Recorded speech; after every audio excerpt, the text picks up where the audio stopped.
Hey there, Hillsiders. Great to see you. We're getting ready for week 2 of Emotionally Healthy Spirituality. I wanted to briefly talk to you about our emotions and feelings and how they affect us in our relationship with God. Now, Ephesians chapter 4, verse 22 and 23 says something to the effect of, put off the old self, which is tied to a corrupt way of living, and put on the new self, which is living, following Jesus in righteousness. And as we do that, one of the things that comes up is, well, then how do we do that and be authentic to who we are? Because if you're like me, you're intimately aware that just below the surface in this general area, and you might see me do this a lot during this video, because it seems like our emotions tend to dwell in our inner being, in this spot, in our heart and in our belly, in this area.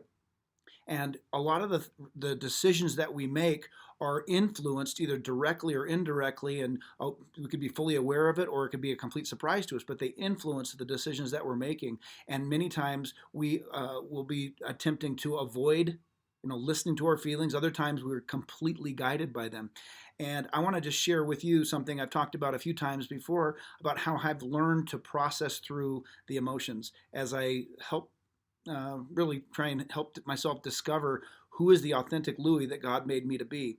I don't want to be the Louie that I'm being a version of that. I don't want to be the Christian version of Louie. I don't want to be the fill in the blank version of Louie. I want to be the Louie that Jesus made, the one who He made to live life in all of its fullness.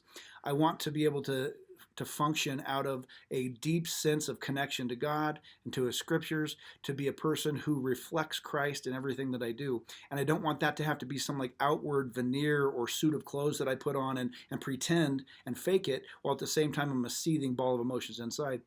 So one of the things that I've found in my life and in my experience is that God is able to handle the full vent of our feelings and emotions when we direct it to Him. Now, I'm not saying we take that and just fire hose everybody we come in contact with, but I have had incredible times of prayer that if you were to have witnessed it, you would have thought, man, why is he yelling at the sky?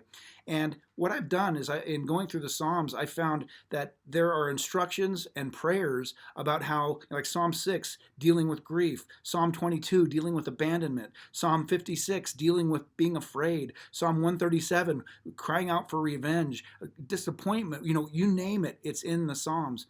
And even in taking the time to pray through the Psalm and to say, okay, Lord, here's what I'm feeling. I maybe can't even fully identify it because, certain emotions are not okay for Christians to have, quote unquote, not okay.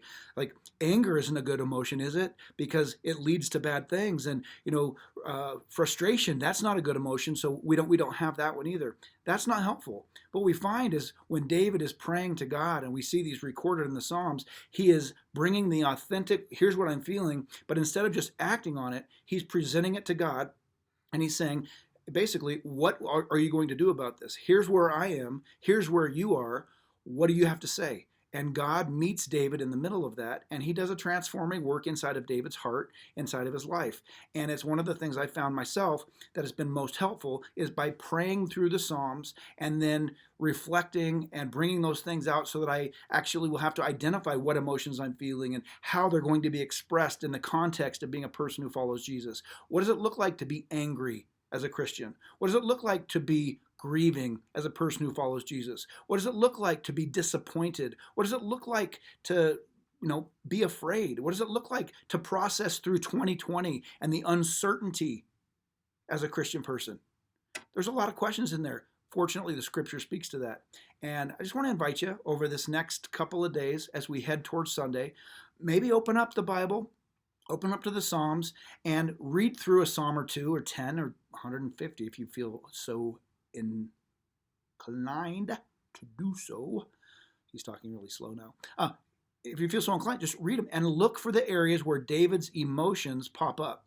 This isn't in like a, oh wow, is he processing this right or not? It's look to see where they're popping up, look to see how he's expressing himself to God, and look to see how then God may end up speaking to him, or how he comes to a point of resolution about his feeling about from what we see in that particular psalm. It's going to be really helpful as we try to go forward. We want to be the authentic person God made us to be, and that includes not denying our feelings because they're a part of who we are. They aren't the boss, but they play a significant role in our lives, and also submitting those things to Jesus and to His plan for us. It's the best way we can to continue to grow towards emotionally healthy spirituality. Looking forward to seeing you on Sunday. God bless you.